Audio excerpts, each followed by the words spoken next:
Hello.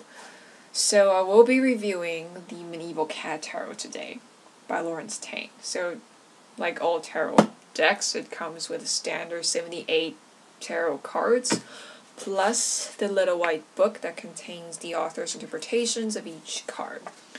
The author does not read reversals, so if you're looking for reversed meanings, you won't find it here. You have to look elsewhere. And in terms of artwork, I can just show you a few cards. That's the Wheel of Fortune, and that is the Nine of Cups, Seven of Coins, and Eight of Swords. So, and I should probably show you a court card too. So Nine of Cups. So in terms of artwork, it's pretty subjective.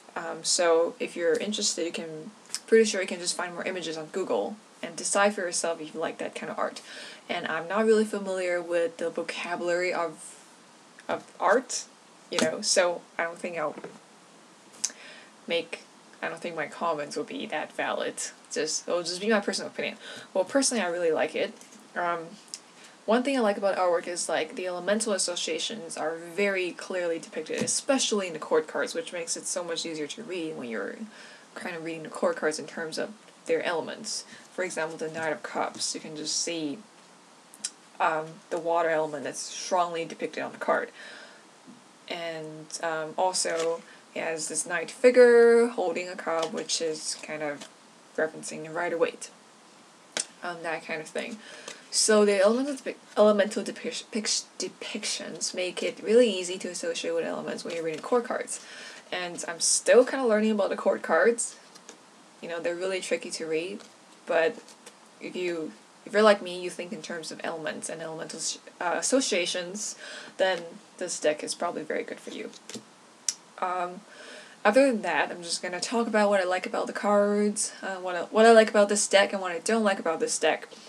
I think the first thing I really love about this deck is the symbolism is really easy to read. So I'm just going to point an example here. So for example, the Seven of Coins. Seven of Coins in the traditional Rider-Waite deck, if I remember correctly, is about kind of harvesting, is about the fruitions of your labor. It's about being patient. If you're growing crops, obviously you need patience and nurture to kind of have to wait for that to happen, right? So the symbolism is very easy to read. This is true in all minor arcana cards. And so yeah, that's one thing I like about this deck. The second thing I like about this deck is its cats. And I'm like a total cat person. Unfortunately, I don't have a cat in my house because my family, they're not really enthusiastic about having a cat, so some other time maybe. So yeah, the second thing I like about this deck is that it's cats, and cats are cute, but it doesn't take away any seriousness of the reading, they will make you giggle, that kind of thing. So yeah, that's the second thing. And the third thing is, because they're cats, sometimes it does take away a gendered element. So sometimes you can't really tell if it's a he or she, even though sometimes they'll be dressed, say, clearly as a king, then it's a he. But it kind of takes away gender bias, if you know what I mean. But on the other side of the coin is that because it takes away gender, it does take away the feminine masculine associations of each card. So that's the downside of it, and also a good side of it, depending on what you want your interpretations to be like. Okay, so I think that's what I like about the cards. I'll just talk about what I don't like about the cards. In the beginning, I kind of liked the fact that the copperish tones felt kind of nice, but in the end, after you do several readings with these cards, it's the cards become completely indistinguishable. You can't really tell them apart because the colors are so similar, and you can't really feel the different vibes or energies that are coming from a spread. Especially when you're doing a spread, it's really hard to tell them apart because their colors are so similar. And especially the minor arcana, even though each picture is different, you can clearly see the suites, the color is still the same. It's just really hard to read that way. Other than that, that's like the only thing I don't like. It's a pretty good deck. It's a really good intro deck. If you're just starting out on tarot, you can just definitely pick this up because the symbolism is very easy, and I think it'll be a good precursor to Rider-Waite. But of course, if you already know Rider-Waite, then this will be an even easier deck because you can kind of think back on the Rider-Waite deck and reference the meanings and compare and stuff.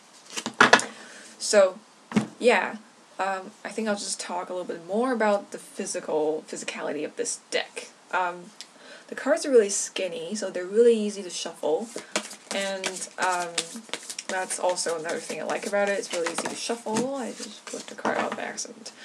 The downside of that is that sometimes I'm just really worried that I might just accidentally bend it, because I take good care of my cards. I don't want anything to happen to them, but, sometimes when you shuffle, it gets out of hand a little bit, literally. Yeah, that's just, I think that's it. That's all I have to say about this deck. I'm not using this deck so often now just because I can't really connect to the images anymore, but it's a nice deck to have, just because there's so many cat decks out there, and this is one of them. Well, this is the only cat deck that I have, but just, comparing and looking at the other cards, other decks, this one's pretty decent, and the price is pretty decent if you're concerned about that. Yeah, so that's all I have to say about this deck. I said that before. I'm supposed to be ending this video, and yes, I think it got a little bit disorganized at the end, but I'm too lazy to do another one because I restarted like 5 times already. So I'm just gonna end here, and probably gonna do more reviews. I don't think I have enough subscribers to ask if you want to request a review. But yeah, see ya. I failed to click.